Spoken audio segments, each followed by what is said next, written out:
올해 2024년에 어떠한 자산군을 좀 주목하고 계신가요? 계속 사셔도 될 것 같고요. 그 다음에 주식 비중 22%는 너무 낮다. 주식 비중 계속 늘려야 된다. 이제 3기가 시작될 예정입니다. 3기에서는 2024년 시장에 맞게 또 어떠한 말씀을 좀 중점적으로 해주실 생각이신가요? 4월 중순에서 9월까지는 주가가 8월까지는 오르는 국면이다. 이때 정말 잘 대응하는 게 올해 수익률을 결정에 아주 중요한 영향을 줄 수 있다. 그런 말씀을 꼭 더 강조해서 드리고 싶고요.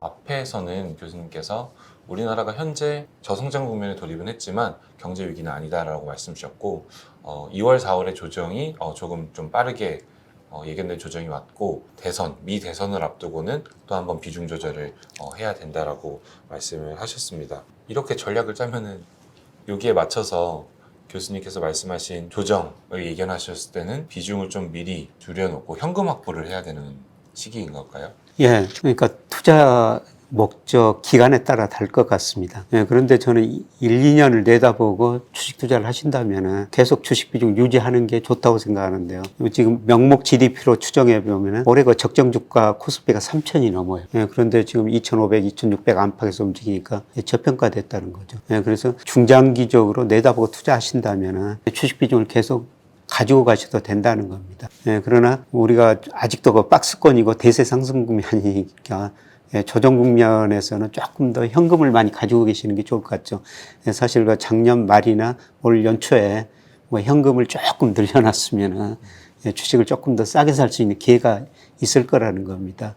그래서 이런 국면에 따라 가지고 적정하게 현금은 유지가 조금 더 필요한 국면인데요. 아마 현금을 가지고 계시다면은 저는 4월 중순 제가 5월 9월까지 주가가 좀 많이 오를 수 있습니다. 이런 말씀을 드렸습니다만은 좋은 기회가 오리라고 보고 있습니다. 네. 그래서 늘 현금은 우리가 한 10%, 20% 정도 가지고 있으면은 시장에 심리에 치우치지 않고 조금 더 객관적으로 볼 수가 있거든요. 한 10 내지 20% 이 정도는 현금으로 보유 늘 하셔도 괜찮을 것 같습니다. 네, 계속해서 교수님께 질문 드리도록 하겠습니다. 우리 주식 투자뿐만 아니라 우리가 투자할 수 있는 자산군이 참 많잖아요. 예. 교수님께서는 올해 2024년에 어떠한 자산군을 좀 주목하고 계신가요? 예, 우리가 이제 금융자산을 가지고 있으면은 은행 예금, 보험, 채권, 주식 이렇게 맡기죠. 예, 그런데 최근 은행 예금 비중이 너무 높아졌어요. 47%고 채권 비중 3%, 주식 비중 22%인데요. 근데 제가 작년부터 말씀드리는 거는 주가 저평가 영역에 있다. 은행 예금 비중 줄여야 된다. 예, 그리고 채권, 주식 비중 늘려야 된다. 이런 말씀을 계속 드려왔거든요. 채권 투자 하셨다면은 사실 최근에 상당한 수익을 낼 수가 있었죠. 네. 특히 제가 금리는 중기적으로 하락할 수밖에 없습니다. 우리 GDP 성장률, 잠재 성장률 떨어집니다. 그 다음에 저축이 투자보다 많습니다. 그 다음에 대기업들이 은행 돈을 덜 빌렸으면서 은행이 채권 살 수밖에 없습니다. 그래서 금리는 떨어집니다. 그래서 채권을 계속 사시라고 말씀드렸는데요. 실제로 이제 금리가 정점을 치고 떨어졌어요. 그래서 우리 10년 국제 수익률이 한때 4.6%까지 올라갔다가 최근에 3.2% 안팎까지 떨어졌거든요. 만기가 긴 채권을 가지고 계신 분이라면 지금 채권에서 사실 수익이 굉장히 많이 났을 거예요. 네, 그런데 여기서 지금 금리가 많이 떨어져가지고 단기적으로 좀 반등하고 있지만 중기적으로 계속 떨어질 거라는 겁니다. 그래서 금리가 오를 때마다 채권 계속 사셔도 될 것 같고요. 그 다음에 주식 비중 22%는 너무 낮다. 주식 비중 계속 늘려야 된다. 그게 2월, 4월일 수도 있고 아마 9월, 10월일 수도 있다. 이런 말씀을 드렸고요. 그 다음에 우리가 대체 자산에도 조금 생각을 해봐야 될 것 같습니다. 우리가 대체 자산이라면 부동산은 너무 비중이 많으니까 제쳐주고요. 금하고 비트코인, 코인 같은 거거든요. 그런데 저는 장기적으로 달러 가치가 하락한다. 달러 가치가 하락할 때는 금하고 비트코인 가격이 올랐다. 예, 그래서 10% 이내에서는 뭐 이런 금이나 비트코인 같은 걸 투자해도 된다. 이런 다양한 거 대체 투자 자산까지 한번 고려하면서 비중을 조절해 가시는 게 좋을 것 같습니다. 교수님께서 이렇게 좀 오픈된 공간에서도 뉴스나 우리 자체 채널을 통해서도 견해를 좀 말씀 주시고 계신데 특별하게 좀 오피셜 스터디 클럽을 준비하신 이유가 있을지 그걸 좀 여쭤보고 싶습니다. 뭐 제가 제 유튜브에도 여러 가지 말씀을 드리고 있습니다만 어쩔 수 없이 다른 거 유튜브나 방송에도 많이 나가고 있습니다. 그런데 문제는 특히 그 일부 그 유튜브 같은 데 나가면은 제목을 너무 그 선정적으로 하고 뭐 극단적으로 달고 있죠. 그런데 제목만 보시고 제 견해하고 다른 견해로 받아들이는 분이 가끔 계시는 것 같아요. 그래서 제가 이런 이야기를 하면은 다른 데서는 이런 이야기 했지 않느냐.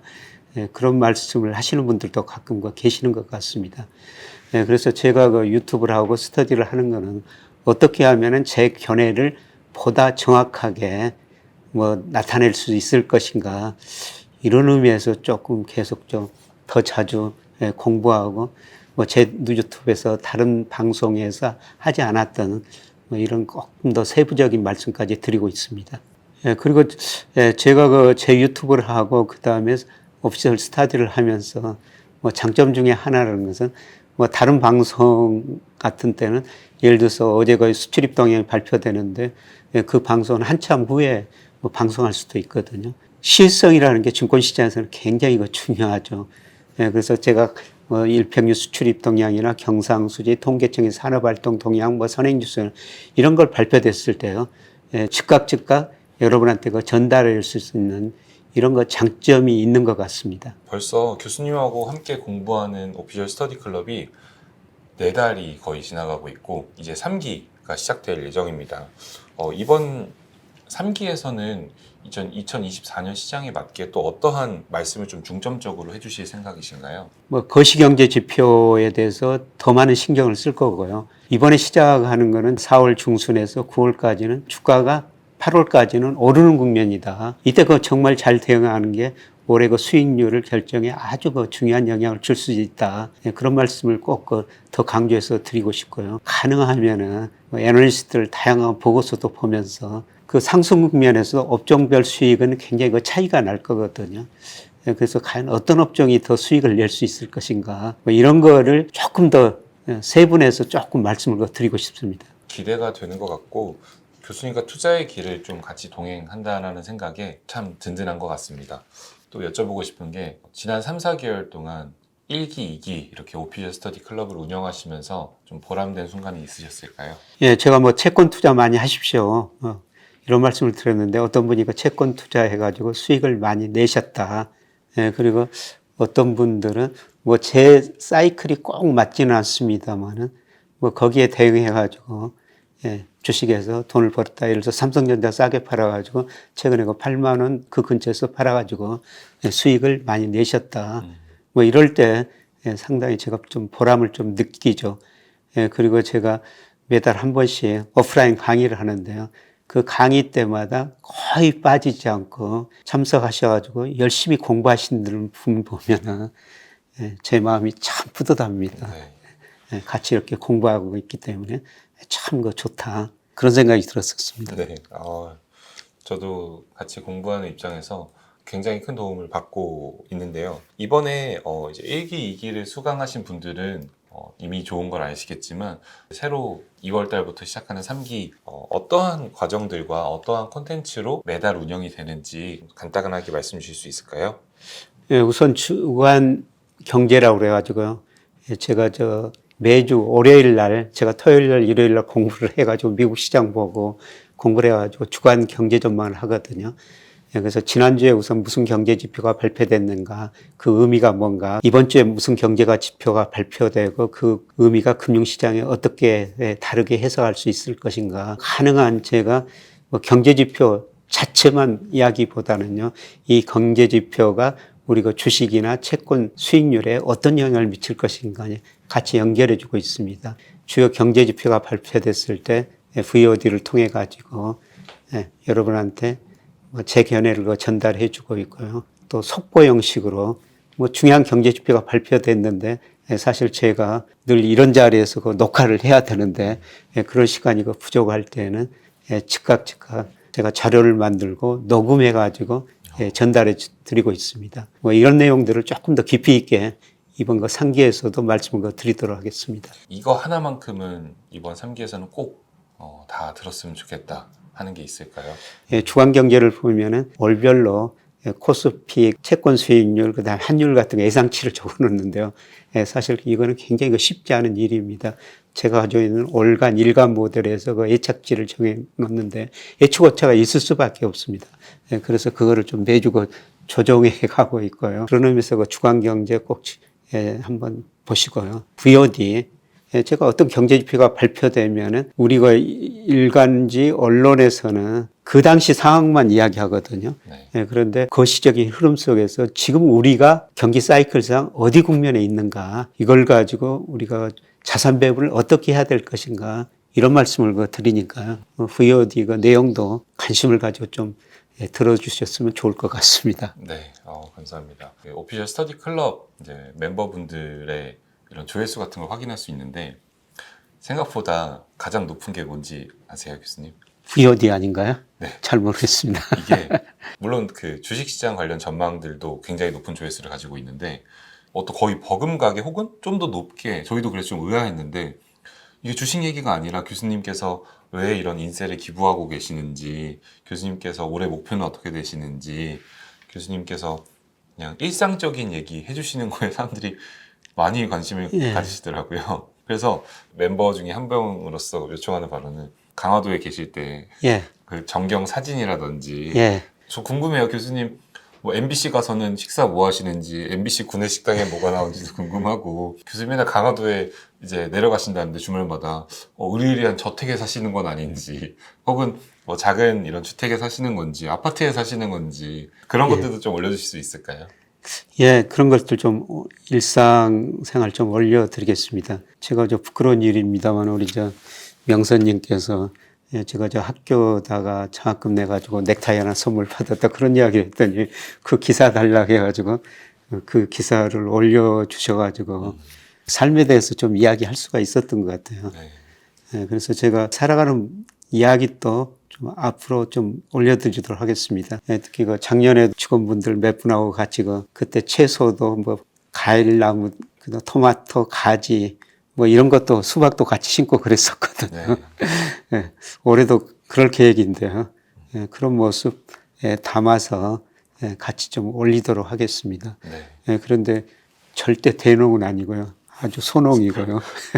집도 아주 작은 집입니다. 교수님께서 해주시는 매 주간의 경제 전망, 주가 전망, 뭐 월간에서 진행되는 뭐 긴급 진단 혹은 자산 배분 전략 등도 당연히 여러분들께서 가장 궁금하시겠지만, 플러스 김효 교수님께서 텃밭은 어떻게 가꾸시는지 궁금하신 분들도 저희 지금 영상 고정 댓글 통해서 들어오시면은 교수님께서 3기부터는 일상을 좀 공유해 주시기로 방금 약속을 하셨으니까 저희들도 그런 부분들 잘 또 전달 드릴 수 있도록 하겠습니다. 현재 좀 어려운 시장에 있는 구독자분들께 응원의 한 말씀 부탁드리고 마무리하도록 하겠습니다. 계속 말씀드립니다만은 늘 사이클이라는 게 존재한다.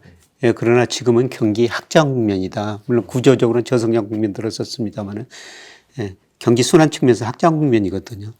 이때 좀 낙관적인 생각을 가지시는 게 좋을 것 같고요. 주가가 제가 명목 GDP에 평가하면 3천이다 적정 주가가. 시간이 가면 거기에 간다. 이런 식으로 조금 멀리 내다보고 투자하시면 좋을 것 같고요. 제가 늘 금융 민주주의라는 단어를 강조하는데 저나 우리 구독자 여러분들 같이 모두 금융으로 불을 일렸으면 좋겠다. 그런 말씀을 드리고 싶고요. 그리고 앞서 강화도 농사 이야기를 했습니다만은 제가 씨를 뿌리고 싹을 심고 그 다음에 그거 꽃 피고 열매 맺고 그 다음에 열매를 따는 시기가 있거든요. 그게 경제 사이클이라는 겁니다. 그래서 제가 여러분들한테 말씀드리고 있는 것은 언제 그 씨를 뿌리고 언제 수확을 해야 될지. 씨 뿌릴 때 씨를 안 뿌리면요, 그거는 잘 안 커요. 그러니까 저는 언제 씨를 뿌리냐면요, 누구보다 농부들이 잘 알거든요. 주말에 가가지고 뭐 주중에도 한번 갑니다만은 그 농부들이 싹을 심을 때 저 싹을 심습니다. 어, 제가 그 시기를 잘 모르니까요. 와, 저 너무 이해가 되는 게 교수님께서 저희 구독자분들 유튜브를 통해서 혹은 이렇게 오피셜 스터디 클럽을 통해서 먼저 좀 공부하시고 데이터를 통해서 그분들이 좀 함께하는 것처럼 교수님께서는 농사에 있어서는 외부 농부분들의 그렇죠. 귤을 따라가는 예. 그러니까 제가 여러분한테 정말 그 잘해드리고 제가 하고 싶은 일은 아까 제가 그 농부가 저한테 어떤 싹을 언제 심어야 될지 가르쳐 주는 것처럼 그 시기를 조금 더 정확하게 할 수 있었으면 정말 좋겠다. 그게 제 소원이고요. 그 다음에 수확을 거둬야 될 때 그거 안 거두면은 그거 썩어버리거든요. 그러니까 그 수확 시기도 같이 좀 말씀을 드리고 싶고 이런 것들이 아마 제 역할이 아닌가 그런 생각을 합니다. 네, 교수님의 마지막 말씀에 다 담겨 있는 것 같습니다. 교수님께서 올해 한 해에도 또 구독자분들께 좋은 컨텐츠 들려드릴 것 늘 강조하시고 약속하셨고 이번에 김영희 교수님과 함께하는 오피셜 스터디 클럽 2월 말부터 진행됩니다. 3기 또 함께 하시고 싶으신 분들은 해당 영상 고정 댓글로 바로 지금 신청하실 수 있습니다. 교수님께서 들려주시는 고견과 그때그때 꼭 알아야 되는 우리 경제 이슈들 그리고 주간 단위로 업데이트되는 우리 코스피 전망까지 함께 여러분들이 받아가시면 교수님께서 앞서 말씀 주셨던 것처럼 옆에 계신 전문가 농부분이 교수님께서 언제 씨를 뿌리고 또 더 중요한 수확하지 않으면 썩는다라고 말씀하셨는데 저희도 저희가 갖고 있는 소중한 자산을 언제 또 투자하고 어떠한 시기에 또 수확을 해야 되는지 배울 수 있는 3기가 되었으면 좋겠습니다. 네, 그럼 오늘 영상은 여기까지 마치도록 하겠습니다. 교수님 감사합니다. 네, 고맙습니다.